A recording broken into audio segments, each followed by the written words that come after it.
You're listening to the Business Wealth Impact Podcast, your source for empowering information and cutting-edge ideas from the world's top minds.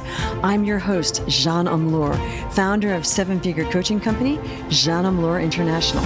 Join me on a journey to unleash your potential and create your highest success. Welcome to Business Wealth Impact. Hello, and welcome to another exciting episode of Business Wealth Impact. Isn't it great that I think business, wealth, and impact are exciting? Today we have Kevin Helman, who's a sales and pitch consulting expert with 25 plus years of experience. He's led sales teams at the big four HR consulting firms, coached professionals across industries, and guided teams through pitches totaling over $1 billion in revenue. His strategic approach helps organizations improve communication and win rates. Welcome, Kevin. Thank you. Delighted to be here. Me too. Now, I'm super excited because you are the pitch meister. and I'm excited about that because when you were telling me how you can, have people win the must-win pitches and how you do that and the percentage, just that your whole method makes a huge difference in that. I was excited. So why don't we just dig right into this and talk about, what are you helping with and how do people increase their wins when they have a pitch? Absolutely. I'd love to. It's a topic I'm very passionate about, obviously. So for must-win pitches, and it'd probably be good to define pitching in this context. And so usually it's those, as you said, must-win battles, must-win pitches that will make a significant difference to somebody's life, whether they're trying to sell their business or get investment, or even have a big impact on their business. So winning that big contract that's going to make a big difference to the business, not necessarily about individuals pitching sales solutions to one client. And it can be that, but it's usually those key strategic must-win battles or pitches, as I call them. And so for me, it's about linking how people sell to how people buy. And in my experience, although I think people think that they do that, they actually don't. There's a big disconnect on how we sell and pitch to how people actually make decisions and buy. And so that's one of the key areas that I focus on. Okay, so what are some of those? That's great. We've presented the problem now. Right. What are those differences? Really understanding the buyer. And when I say this, people usually don't roll their eyes, but they say, yeah, we do that. But it's getting to understand the landscape of who's making the decision and how they're making the decision. And so understanding who's involved clearly, who reports to who, just getting that landscape. But for me, some of the most important things are, how do these individuals actually communicate? Because the way that somebody communicates drives the way that they make decisions. For instance, if somebody is highly analytical versus somebody who is very expressive and big picture focused, they don't make decisions in the same way. So if you're selling the same way each time and you're not customizing it to the buyers, you're going to probably have a problem if you don't actually link it in that way. And I'll get to that in how we tell those stories. But there's also emotional criteria, and they say 80% of a decision is emotional. And again, people may think about that in very rational businesses. And I worked for a company that I think hired the most actuaries, and I love actuaries, but they're very, very data-driven individuals, very rational. And so the way that somebody like that may make a decision is very different from somebody else. Very different. And also those analytical, we all have a mix, by the way, but the people that are more analytical often miss huge opportunities in a company because they're too much in the everyday and they're missing the big picture. And often a company that has too many of those people running it won't be as successful because they're not seeing a bigger picture and growth and exponential stuff going on. So that's interesting. I've been thinking a lot more of that lately. Okay. My question is, how do you know, let's say you're going to pitch to a Deloitte, okay? Because you mentioned that before. And let's say, what would be something that you've helped somebody, what kind of a pitch would they be pitching to Deloitte as an example? To Deloitte or maybe even for Deloitte. So let's reverse that a little bit. So let's say a large professional consulting firm or even a financial, a financial services company, they're usually, let's take Deloitte, it's a perfect example, tax accounting. There may be a Fortune 500 company that is putting a big RFP, a big proposal out to all of the consulting firms, saying that we're looking for tax accounting for our company, and it's a $3 million a year contract. And then somebody will have to respond to that. And so when you look at an RFP, this request for proposal, it's usually very, very detailed and rational. And that's how a lot of these contracts are put together. And that's absolutely fine. So what I'm not saying is you don't need to be rational, because rational are usually the table stakes. So in other words, I call it like the tick box exercise. So they're asking you to tick the box. How big is your company? Do you have the experience? Can you meet the requirements, compliance, all that good stuff? And so that will get people to tick a box. And so rational criteria normally gets you to narrow the selection down, right? If you think about people buying a car, for instance, let's just bring it back down to individuals. If you buy a car, most people understand rationally what they want. Do I want have 2 seats, 4 seats, doors and all the rest of it? Do I want a sports car? Do I need somebody that seats 7 people? That's the rational. But then what that does is it will get you down to a selection of 3 or 4 types of cars. Now the rational kind of goes a little bit out the window. And now it's, how do we see ourselves? How does it make you feel? And what's the brand? And then the difference in how people resonate. Okay, so let's go back to the pitch, because I still don't have. I'm trying to. What I'm trying to do is get very actionable information for my listeners here. Okay, so thank you for cooperating. Thanks for putting up with me. All right, so we are going to go to a Deloitte and we have a pitch. Normally, people are ticking boxes and they're just saying, "Here's what we're going to give you." Is that what's normally happening? Yes. Okay. Yes, yes, they're focusing on their solutions or their services. Got it. Now, you're saying, and it was interesting you said that everybody buys differently. So you first have to analyze your audience. Correct. So how do you do that? Because you said some people are more big picture. Do you do a deep dive on the person that is going to be listening to the pitch? Yes. So there's a few things. So yes, understand who's making the decision. So I do what is like an influence map. Because in some of these types of situations, there's multiple people. It's not one decision maker. So let's first navigate and understand who's making the decision. What type of relationship do we have with those individuals? And if you put those into sort of a map, like a heat map, you can see where the gaps are and you can see where you need to target your attention. If somebody has the lion's share of a decision, that's probably where you need to be thinking about. Then I want to get into sort of some of these personal details. And this is the difference between wants and needs. So needs tend to be rational, wants tend to be emotional. So from an individual perspective, let's say, for instance, that I see that Sally Smith is the main decision maker. And then I notice that Sally Smith has been at this organization for 12 months, or maybe even in this role for 12 months. Then we start to sort of unpack, well, what do you think the impact of some of these dynamics that go into the decision? So for instance, I worked on a pitch where that literally happened, where somebody was brought in, they'd been at the organization for 8 months, and they were in charge of a very, very large opportunity. And so when you see something like that, you have to ask yourself, well, how would you feel about a very big decision? And you're brand new into an organization.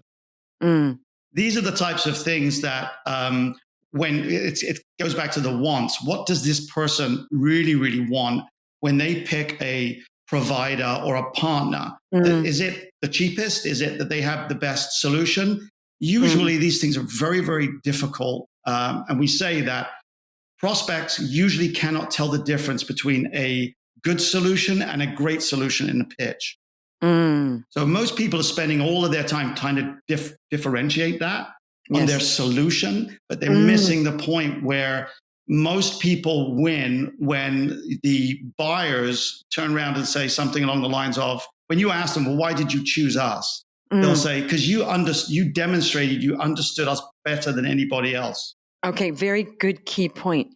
Understanding, the comprehension of the client, because you did some research, you figured out, you pitched into 3 people, you figured out who the largest stakeholder was, the decision maker, and you pitched more to that person's personal side and than the other people. Yeah. Okay. So that's interesting. So first of all, you're not just going into a pitch blind. You're saying, okay, who am I pitching to?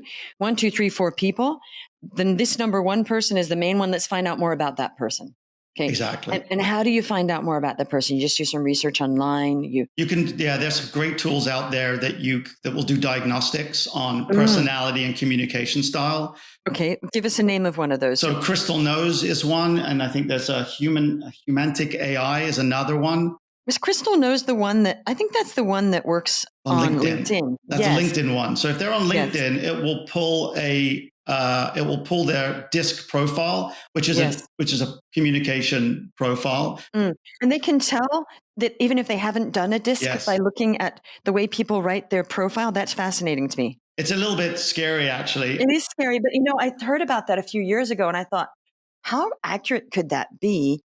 And it's just from the way they've written their bio. I think it scrapes a lot of their social media. I don't think it's just LinkedIn. Oh, from all over the place. I think so. And it goes by title. Interesting. And there's a few others that are doing the same thing. I was very skeptical because, again, I would do my own analysis. And it's easier than you think to do once you sort of understand it. Right. Once you figured out that we're all not that different. We're really not, but you can usually tell by the way somebody emails, the way they speak, the way they present, even their office space. I mean, there's cues and clues everywhere for this. What can you tell about my office space? I can tell you're expressive. Well, you didn't need that because you were talking to me. You already knew that. I've spoken to you anyway. But, and these are the things that, I think people don't usually pay attention to. So if I was going to present to you, I would have to do it in your theme, not my theme. Whereas, again, when I find where people struggle, going back to whether it's engineers, actuaries, whatever it may be, is they communicate and process information in their way. So in their brains, it makes sense that, well, if I like it, then they should like it. But it doesn't work that way. It does not work that way. We all have different desires and needs. But you're correct. I thought that's an interesting point, which I'm going to highlight, that it's, well, I'm better, but how much better am I? That at one point, I'm gooder than you, right? I think there's a point where the solution will be solved, right? I think that's what you're saying. It's going to be solved. Let's leave it at that. It's going to be solved. We're going to be good. Now let's focus on the other more personal stuff of the wants. Exactly. So for your listeners, one of the ways that usually when I'm going in, at that first stage on building strategy around motivators and needs, communication styles, SWOT analysis, all that good stuff that really, really gets to what do these people care about? When you're developing a strategy, what I like to think about strategy is I say, okay, imagine that we are pitching to Deloitte, let's just say, and we are pitching in 2 weeks' time, and the decision will be 4 weeks after that. I'll say, okay, imagine you fast forward 6, 7 weeks from now. They've made the decision on who they're picking, you or your competitors, and you get the phone call, okay, and they say, you've won, you did it. Great. Now imagine that Sally Smith was the main decision maker. She was walking down the halls of Deloitte or wherever she works, and her boss asked her, hey, by the way, have you made a decision on this RFP? We picked anybody yet? And Sally says, yes, we've picked these people, you. And her boss says, okay, great. Why did you pick them? And then Sally says, well, we picked them because, and then there's this like dot. Your job is to fill in what? The dots. That's your strategy. And usually when you do it that way, price isn't one of them. Oh, we picked them because they were the cheapest. I usually never hear that. No, you never hear that because these are high level contracts and they're not looking for just a cheap solution. Right. Or they wouldn't have. Yeah, no, that's another level. It's true that when you get to a point where you want a solution solved, it's not picking the cheapest, correct? No. So really the strategy is simple. It's usually simple, Kevin. Yeah. That's what I found is your strategy is fill in the dots. We picked fast forward. Let's say you projection into the future that you've gotten it already, which I love because that's mindset. So you're already creative visualizing that. Okay. We picked you because ... That's kind of actually a lot easier. It's way easier. Way easier. It's just so simple. We picked them because not cheaper. We picked them because they understand us. We picked them because they're going to be easy to work with. We like them because we like them. They're experienced. They're experienced, they're receptive, they respond immediately, their service is amazing, they're pleasant, and they have a sense of humor, and we dig that. Right. They're culturally aligned. They communicated way better than anybody else did, which is, again, clearly when you're building rapport. When you Yes. struggle communicating, you don't build rapport. When you No. glide through communication, you build rapport. And that goes back to communication and understanding. It's really about being externally focused and not internally focused. 99% of clients that I work with, even when you ask them, do you think you're more externally focused, i.e. on the prospect or the client? Or do you think you're more focused on your solutions and needs? Oh, no, we're very client focused. But yet the very first thing that people want to do is talk about their solution, their features and the benefits. Right. And it's like, let's forget that right now. There's plenty of time for that. Especially at a high level like this. Yes. It's very different. It's a game of chess, really. Absolutely. Yeah. Okay. So we got that bit. Yeah. The bit is analyze your not audience, your interlocutor, the person in front of you, right? Make sure that you sorted out the boxes, all good. Everybody does that anyway. It's no big deal. And that's the thing. I think people think that's such a big deal, but you and I both know, done. Next. Right. Okay. We've got the solutions sorted. We have figured out who we're speaking to, sorted. We are now going to create a pitch. How do you do that then? Let's say somebody is more expressive. Okay. Let's say I'm the person you're pitching to and I'm the least analytical on the team, but I'm the big kahuna. Okay. And I got the analytical people with me. It's really Jean Omlor making the decision. And you've done my crystal nose. I should go do that or have you do it. I want to see what they say about me. Actually, could you do me after on LinkedIn? Do a crystal nose, see what it says. Yep. All right. So you've done that. Then you just incorporate the pitch to integrate their needs and style. Is that what you do?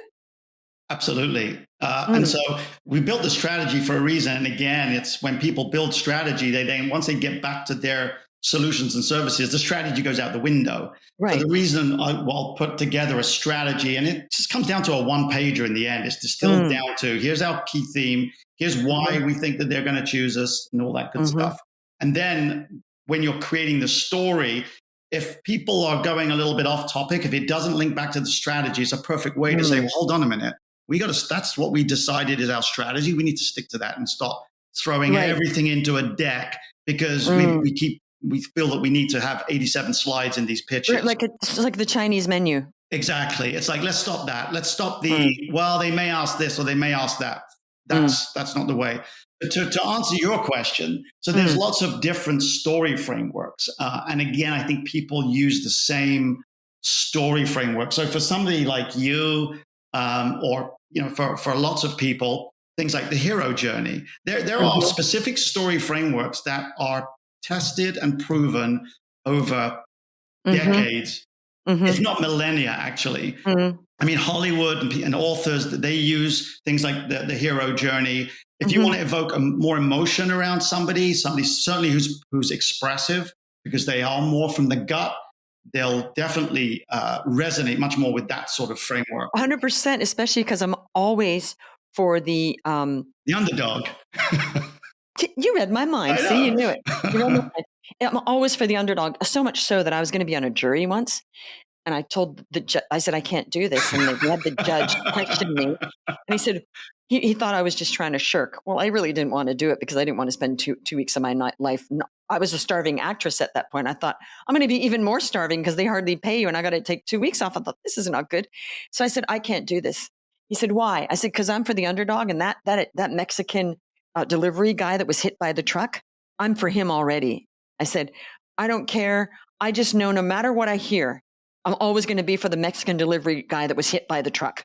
And he's like, you're not doing your civil duty. I said, I'm telling you that I know myself, and I know I don't care what I hear, and I will always be for the underdog. The poor guy was driving his bicycle and got hit by a truck.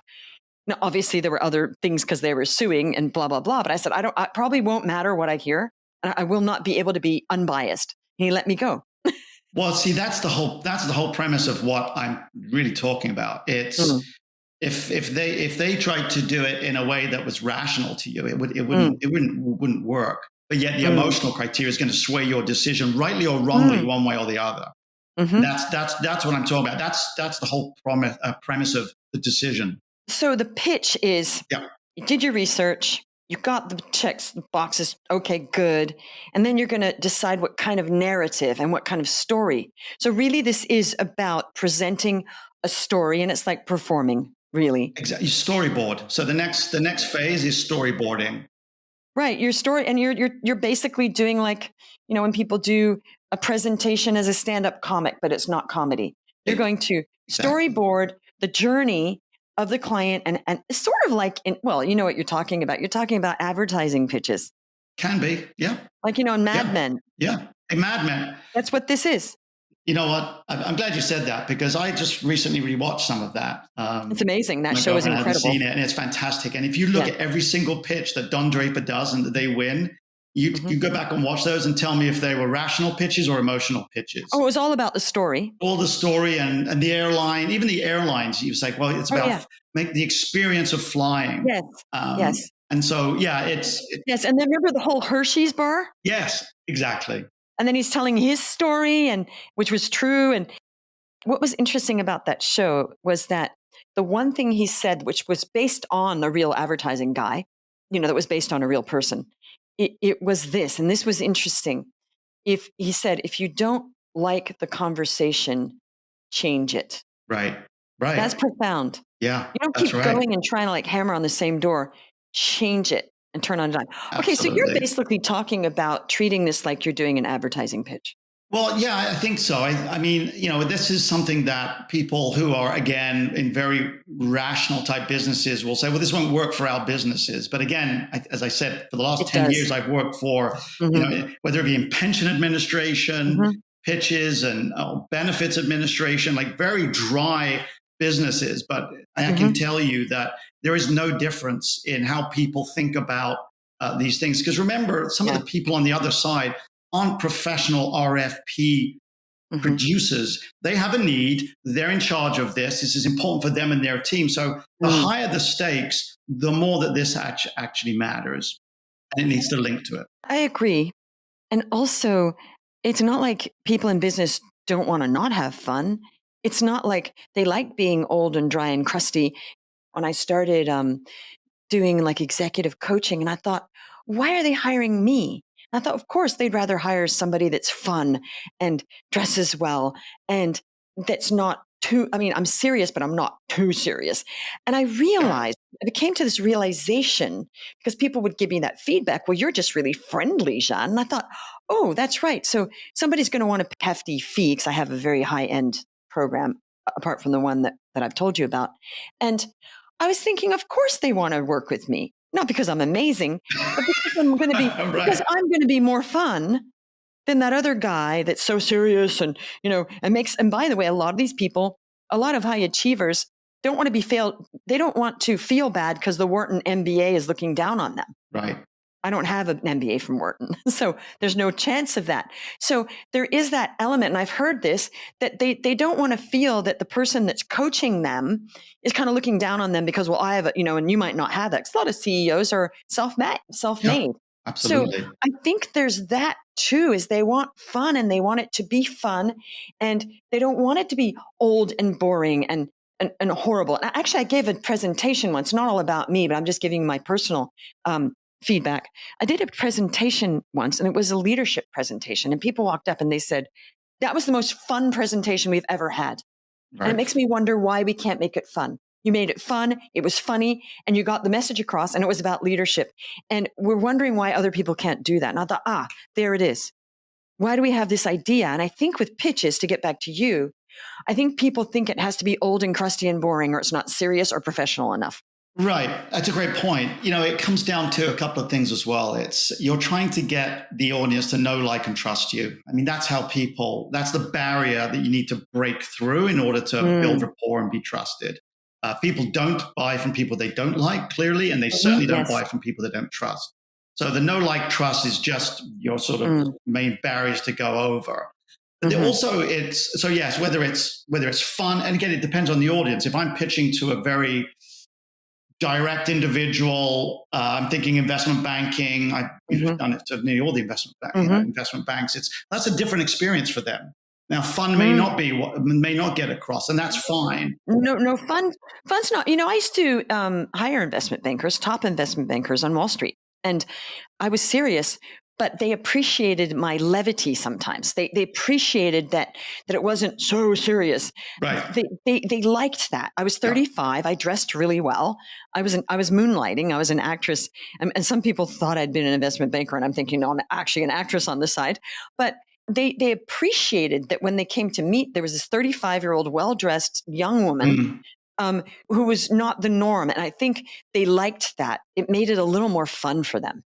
Well, that comes back to the third piece, which we'll talk about in a second, is probably the way you present yourself is well. And so if you're a good communicator and present well, you can get away with way more than somebody who's much narrower on that. If you start trying levity when you can't really communicate at that same level, it doesn't come across in the same way, which is why people struggle. It doesn't. What you first have to do is, about this, control the frame. So I always control the frame, make sure it's controlled. Then you can do whatever you want within that frame. You can play with it.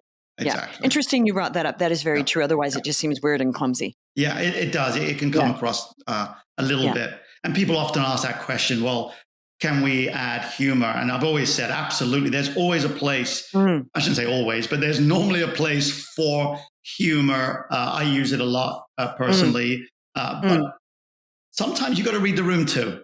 You do have to read the room. Sometimes they're like, oh, I'm not here to joke. Are you kidding me? So, okay, we got that part. Now, what are the other parts that really seal the deal? Yeah, so we've created the story. We've come up with the right narrative and the right framework to tell that story. So it's going to land really hard on the audience. And I guess the litmus test that I would put to your listeners is the goal and objective of that section is if you have 3 or 4 people in that room from your prospect side, we'll call it. If I was to call them 2 days after your pitch and ask them for the 3 key messages they heard from your pitch, would they A, come up with the same 3, all 4 people? And would they remember all 3? The purpose of that middle section, if you like, the story, its goal is to A, everybody understands exactly the same messages and it's memorable. And that's why stories, rather than the decks that people put together, they think it's a story, but it's just a pile of data and information, isn't. So that's the checkbox there. The last piece, and you'll love this piece, is how you deliver it. So this is the actress in you, and I actually also went to drama school, but the actor in me is you can have the best strategy, you can put it in the best story framework, but if you can't deliver it in a way that, again, know, like, trust, it's got to be congruent with, your messages and your delivery have to be in the same way. So I'll spend a lot of time in rehearsals with the team. If you're pitching for a $5 million or $30 million opportunity, you better be spending some time rehearsing. Right. I'm glad you said that, because people just wing it. And I'm thinking, why would you wing this when you can merely rehearse it? Also, I have my clients that are not used to charging very high ticket prices sometimes. I have them say that price over and over and over and over and over and over and over again.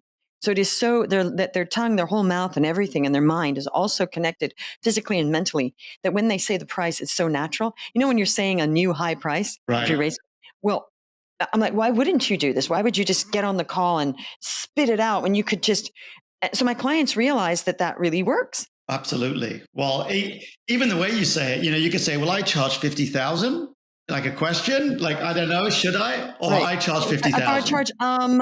I charge 50,000. I charge a gulp 50,000. Exactly. It's like 50,000. Yeah. Right. Yeah. So, okay, cool. So it's the rehearsing part. Yes. You really know your story, because if you're going to be presenting a one-person show, you would rehearse it. As I said, it's like a one-person show.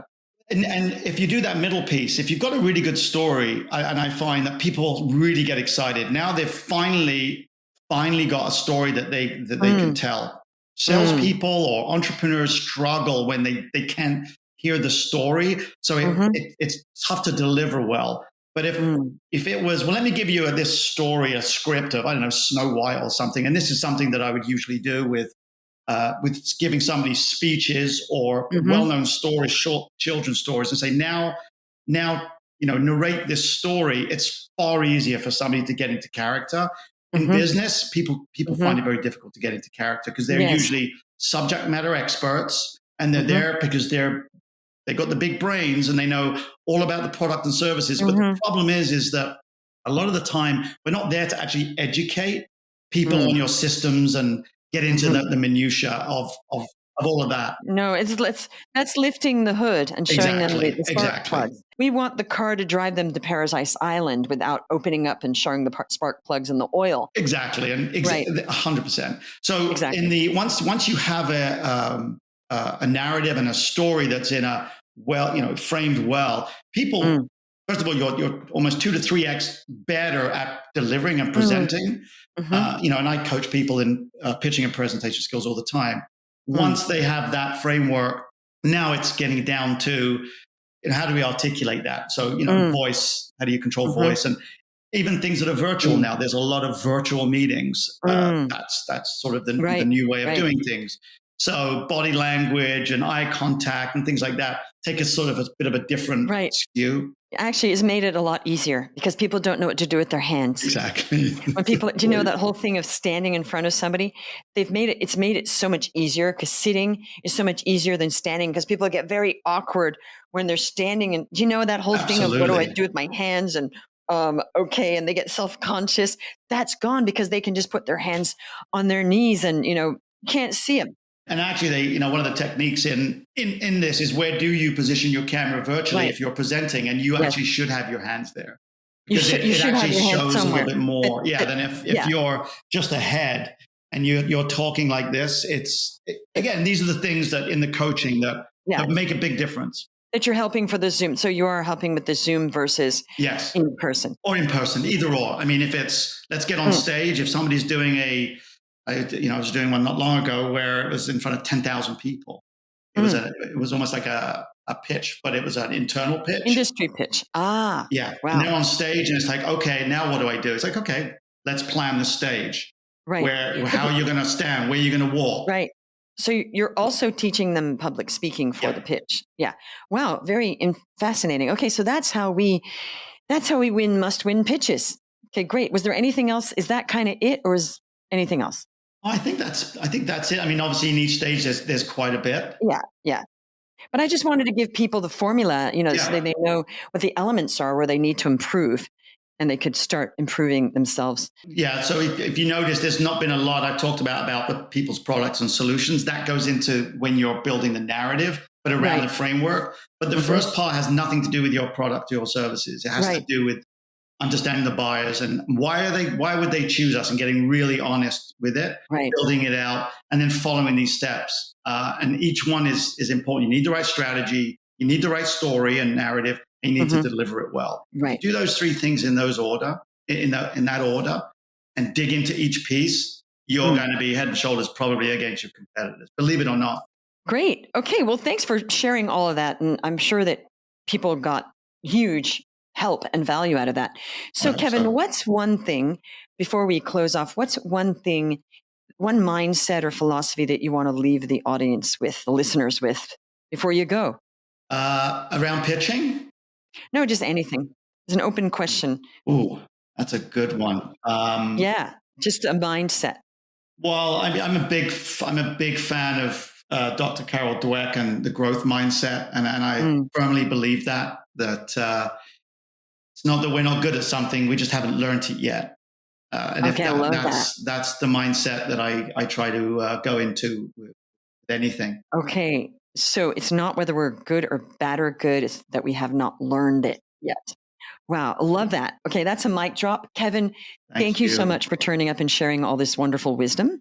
Pleasure. And thank you for listening, listeners. And I hope that we will see you on the next one. If you're enjoying this, tell everybody about it, share, write a review, and see you soon. You're listening to the Business Wealth Impact Podcast, your source for empowering information and cutting-edge ideas from the world's top minds. I'm your host, Jean Amlour, founder of seven-figure coaching company, Jean Amlour International. Join me on a journey to unleash your potential and create your highest success. Welcome to Business Wealth Impact.